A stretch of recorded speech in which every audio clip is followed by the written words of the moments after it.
would like our relationship to evolve into something that's romantic and fun again. And you're like, nope, dear, can I finish? I'm just... No, did you just look at your watch and tell me to hurry up? No. You did. Hey guys, welcome back to my channel. It's your girl, the Brooke Ashley, and today we are here to discuss Married to Medicine, Season 10, Episode 9. And before we get into it, let me just say that it was a cute episode. Not a whole lot happened, but I do have quite a lot of thoughts when it comes to Toya and Eugene and Sweet Tea and Dr. Gregory, especially Sweet Tea. And quite a few of y'all feel like Sweet Tea already knew about her health issues prior to getting married to Dr. Gregory, and now she wants to sit up here and lie like she's just finding this all out now. But with all that being said, let's just jump right on into it because you guys already know that we don't have a minute to spare. Before I forget, I've been keeping it under wraps, but I will be at the live show next Thursday, January 25th, opening up for the Bravo Bros and Campire. So for all my New York subscribers, I'll be there. I'll be in the building. I can't wait to meet y'all. Tickets are getting scooped up quickly. So if you haven't bought your tickets yet, definitely go get them now, because when I tell you the show is going to be lit and I can't wait, I'm excited. I'm like, oh my gosh, I feel so honored. But I will be there. I can't wait to see y'all, meet y'all. I'm excited. We're going to have a good time. So we open up the episode with Dr. Jackie at work, and she's checking in on her patient. Now, we all know that Dr. Jackie has a lot of celebrity patients, and Debrat is one of them. So Debrat, I think, is a full 9 months pregnant. And it was so funny to me because Dr. Jackie was like, oh, how are you doing? And Debrat was like, I'm hungry. Now, the fact that her wife, Judy, always tells on her, she was like, yeah, you want her to eat healthy, but she's asking me to order her some Chinese food. And Debrat was like, girl, you always tell on me every single time we're here. Now, you know that Dr. Jackie is super healthy. So she was like, girl, you don't need all that grease and all that sauce. Get you some baked chicken and some green beans. Debrat does not want to hear that. I said, Dr. Jackie, that is wishful thinking. She wants her Chinese food. And when you have a craving for something, you don't want to hear about something else.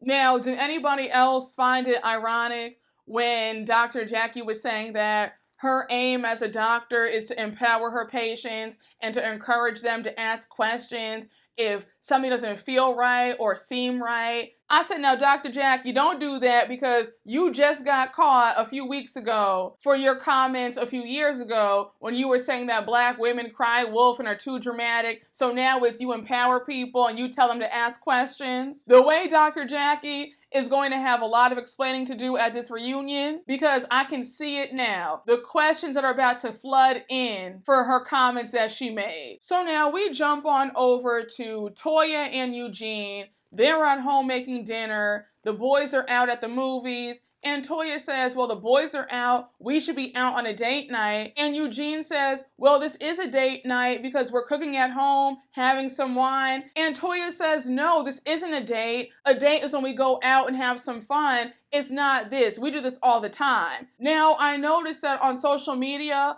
a lot of people were saying, oh my gosh, Toya is so ungrateful. I would love to have a man like that. He provides for her and he loves her. What more does she want? And I said, yes, that's great that Eugene provides and that he loves her, but there needs to be more than that as well. And I don't think that asking for a date night a few times a month, I don't think that that's too much to ask for. If she wants more, she deserves to have more. I think that there's this collective feeling that black women should just be happy with whatever. And when you see a black woman who's like, no, I want more, I deserve more, people seem to be uncomfortable with that. And again, I feel like maybe Toya's approach could be a little bit better. She didn't have to be so, I guess you could say, abrasive when talking about having a date night. But I wasn't mad that she feels like Eugene is slacking in the romance department and that she wants him to pick it up again. I'm a very outgoing person. I love being out. I love getting dressed up and dolled up, being the face. You know what I'm saying? Having a sexy dress on, some heels. So being with somebody who's a homebody, that wouldn't work for me. Like, we'd have an issue if you want to stay home. Like, no, that wouldn't work. So again, I get it. Toya wants to be out, and yeah, as she should. So I was not mad at Toya. Now we see some parallel scenes with Simone and Cecil with their boys, and Dr. Heavenly and Dr. Damon at home talking about Alaura and how they're going to be empty nesters and how it makes them emotional. Now, I thought that both scenes were funny because the way Dr. Simone and Cecil are so happy to have those boys out the house, Simone was like, let's pop the champagne. They're gone. They're out of here. Like, thank God, won't he do it? Now, something tells me, Dr. Simone, that you and Cecil are going to be paying for their rent for more than just a year. Remember how she said that the oldest boy, she'll keep paying for his rent, I think, for 1 year. And then the youngest boy, they'll pay for their rent for like another 2 years. But something tells me that they're going to be paying for that rent for more than that. It's going to be like 5 years. I just get that impression. It was also really funny because Dr. Simone and Cecil brought all these condoms for the boys. They were like, have your fun, but we don't want any grandchildren anytime soon. So now we flip over to Dr. Heavenly and Dr. Damon, and they're at home in the backyard just talking. They're both emotional because Alaura is going away to school. And you have Dr. Heavenly saying that since they're going to be empty nesters, she wants to get back in touch with her sister and how she did reach out to her last week. So now you have Dr. Heavenly saying that her sister was always the outgoing one and she was the nerdy one. Now, I really did like how Dr. Heavenly was able to acknowledge that their relationship was messed up from the jump, because when she went on to say, well, hopefully we could go to therapy because we need it. And I said, thank you, because too many people in the Black community act like therapy is a dirty word. So I'm glad to see that more and more people are open to therapy because it's needed. And there is nothing wrong with therapy or counseling. It's good to get your thoughts out, sort them out, unpack any trauma or baggage that you've been through. Like, it's good for you. Like, you need that. And to talk to somebody who's objective, they don't know you, they're able to just look at you with a clean slate and really help you with your issues, chef's kiss. Like, therapy really is that girl. And there's no way around it. Dr. Heavenly and her sister need therapy because the fact that they were brought up in a chaotic environment where their mom pitted them against each other and pretty much did not want her daughters to be friends or like each other, they never had a fighting chance to be close. And the fact that that's carried them for the last 50 years, there's so much to unpack. They probably have resentment. I know that Dr. Heavenly has resentment because it seems like their mother favored the sister. The mom was calling the sister the pretty one, and she was just the nerdy, smart one. How can you like your sister when your mom is putting her up on a pedestal and pretty much bashing you and saying, okay, well, girl, all you have is just intelligence and that's it? I think it's really sick that the mom would do that, create such division, but then turn around on her deathbed and say, oh yeah, well, by the way, my dying wish is that you guys get along. Girl, what? You had us against each other for our entire lives, and now that you're ready to pass on and transition, now you want us to get along? That's not how this works. Good luck to Dr. Heavenly. I hope that things work out with her and her sister, but if not, I hope that Heavenly can find peace and just move on. Now, a quick side note. I thought it was interesting when Dr. Heavenly said how much she appreciates Dr. Damon, how he loves her so much. He's a great provider, a great man, and she really loves him that much more. And he just looked at her, and I've always found it a bit disturbing that he calls her buddy and she calls him daddy. There is no way that a man that I'm with is calling me buddy or bro. Absolutely not. No. I need to hear baby or love, like something sexy, something fun. Don't call me buddy or bro. Like, what the hell is that? And I've never liked that. I just think that there's an imbalance, and it shows, in my opinion, that she has always liked and loved him more than he likes and loves her.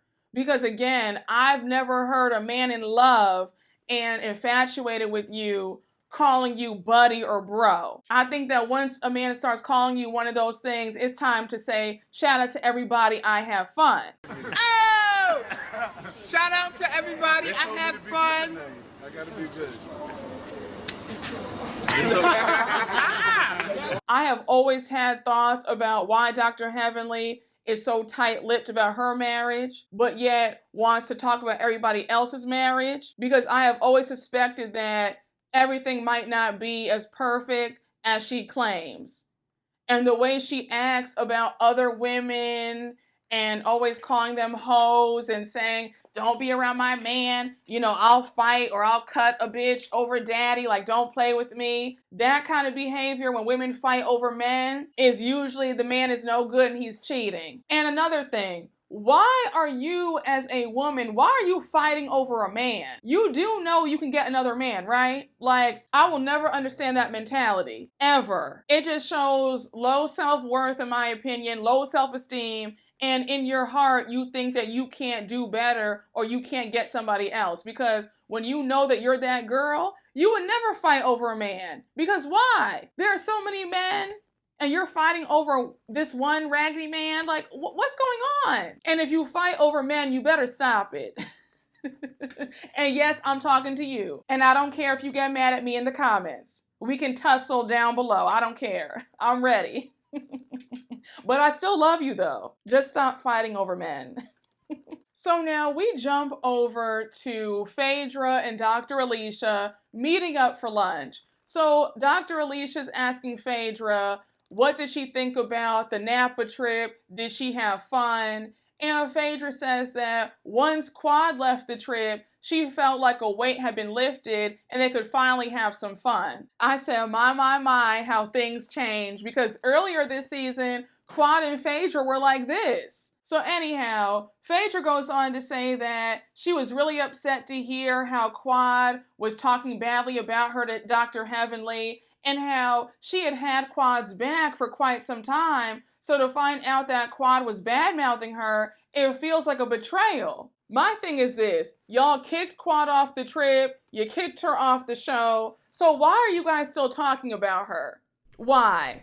This has now been, what, the second episode or third episode without Quad, and you guys still find a way to bring her name up? So they toast to no negativity, and now Phaedra brings up how she wants to host a Reiki event for all the ladies. Now we find out that Phaedra has been practicing Reiki for quite some time, and how she started practicing it when she was going through her divorce 6 years ago. Now we find out that Phaedra's really into it, that she's now a certified Reiki instructor. The way I was shocked, because Phaedra back in the day, when she was on Real Housewives of Atlanta, she was super judgmental, especially when it came to certain practices. And now to see that she's into Reiki, I said, oh, okay. So we jump on over to Sweet Tea and Dr. G at home. They're having dinner. I think Sweet Tea had made spaghetti. And I just said, Sweet Tea, you're okay living in this house that Quad used to live in? Because personally, there is no way that I would be able to live in this home that used to be my husband's ex-wife's home as well. If I were Sweet Tea, before we got married, I would have said, yeah, it's mandatory that we move into a brand new home that's our own. Because I do not want to live in the home that you were living in with your ex-wife. It's just about, I want to have my own memories, my own experiences, a fresh start. And I'm really surprised that Dr. G didn't want to move with his new bride. It's a bit odd to me that he is happy to share this house with Sweet Tea when he shared it with Quad once upon a time. But you know what? Everybody's different. And Sweet Tea seems like she's just happy to have a man who has 2 cents in his pocket. Well, it's evident because she said it in the first episode that he gives her access to the money. But they're discussing her endometriosis and the diagnosis that her doctor gave her the other day, how she's nervous because she really does want to give Dr. G a child. So Dr. G says, look, if it's meant for us to have a baby, it will happen. My first priority is you. That's all that matters right now. And while that's encouraging, you can tell that he is a bit upset because he does go on to say in his confessional that it is upsetting because it's another roadblock and he's getting up there in age. Remember that Dr. G is what? 55, 56, like, yeah, he's almost 60. So I'm not surprised that he does want this to happen sooner rather than later. And then Sweet Tea suggests that Dr. G go and get his sperm checked. He says that he did a home test and that he has 20 million and counting. They're all swimming. They're all good. And I just said, either way, it doesn't hurt to go to a doctor and get checked out. I noticed that a lot of men get really uncomfortable about that. It's like the way you want women to jump through hoops and go get checked out, you need to go get checked out yourself. Like I said in the last recap, I do hope that things work out for Sweet Tea. I saw a lot of you guys on social media say that you're not buying this. You believe that Sweet Tea knew the whole entire time and that she chose not to say anything because a lot of folks feel like had Sweet Tea mentioned this prior to them getting married, that Dr. G probably would have broken it off because he does want a kid. And y'all know me, I want to give Sweet Tea the benefit of the doubt, so I'm going to stand by my opinion that Sweet Tea didn't know this and she's just finding this out now. Maybe I'm being naive, but I really hope that Sweet Tea wouldn't do such a thing where she knew about this and concealed it in hopes of getting married. Now, the short scene with Toya and Eugene out on a date night, I thought it was cute. I thought that Eugene did a great job with the date. He took Toya to the Buckhead Butcher Shop. There was a private chef, a private bartender. The whole place was shut down just for them. And the food looked amazing. They had some Japanese Wagyu steak, some flatbread, some bacon, a nice charcuterie tray. And you already know that my mouth was watering, especially because I am a meat and potatoes girl. I love a good steak. Now, Toya, here's where you had me effed up because I thought that you were ungrateful here. I thought that the date was lovely. It was private, it was intimate, it was sexy, it was high-end. I don't understand why you were so unhappy. And you rated the date a 7? I said, really, Toya? I thought that the date was a 9 or a 10. Why did you rate it so low? Even Eugene was like, damn, a 7? He was like, I barely passed. These are the times where I feel like you're being a hard ass for no reason. Were you upset when Eugene went up to cook with the chef? Was that it? Now, if I'm being completely honest, I don't have a whole lot to say about this last scene. And in 2024, I am giving myself the freedom and the courage to not force myself to find commentary when I just don't have anything to say. Honestly, a lot of this episode felt like filler, if I'm being completely transparent. But the final scene, we see that it's the day of Fedra's Reiki event, and we see that Fedra's there with her Reiki master instructor. He's the one who taught her everything that she knows.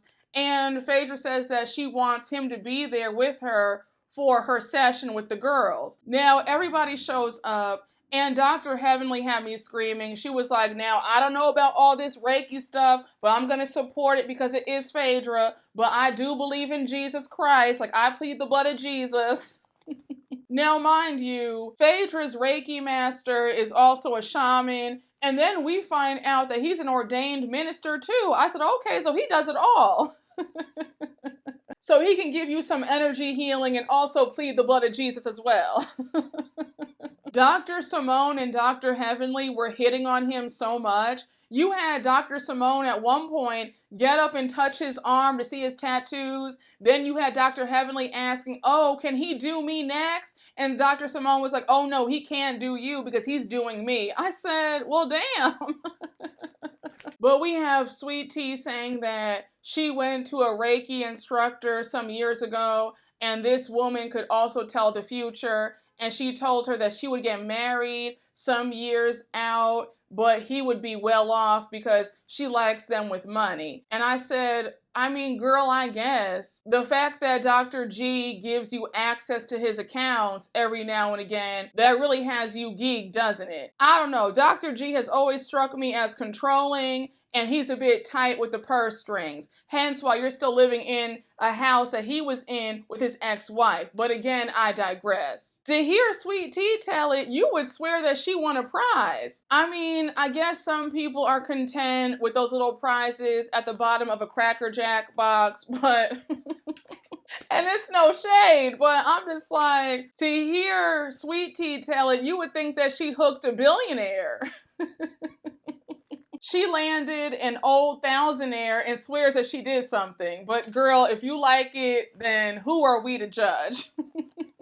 But we see them all laid down for a guided meditation. Dr. Heavenly says that she actually does feel a sensation and she thinks that it's working. Now, Dr. Simone had me in tears because the way she was sleeping, she said, girl, I'm an OBGYN. I'm busy, so any chance where I can take a nap, I'm going to take it. And she was laid out. She had the blanket all over her and everything, like she was having a good sleep.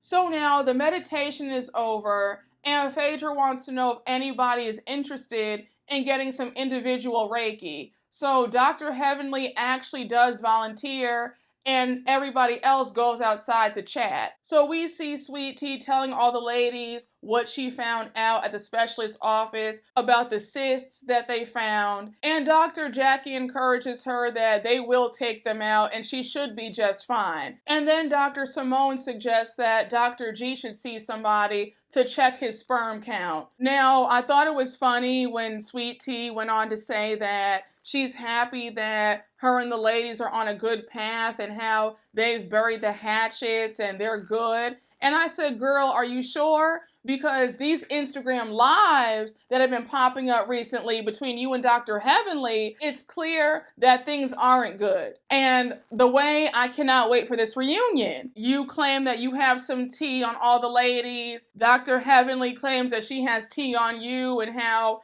Dr. G still wants quad. It's a mess. And in that last Instagram live, when Dr. Heavenly said, girl, you might be 20 years younger, but you're 40 years behind, I said, ooh, a read.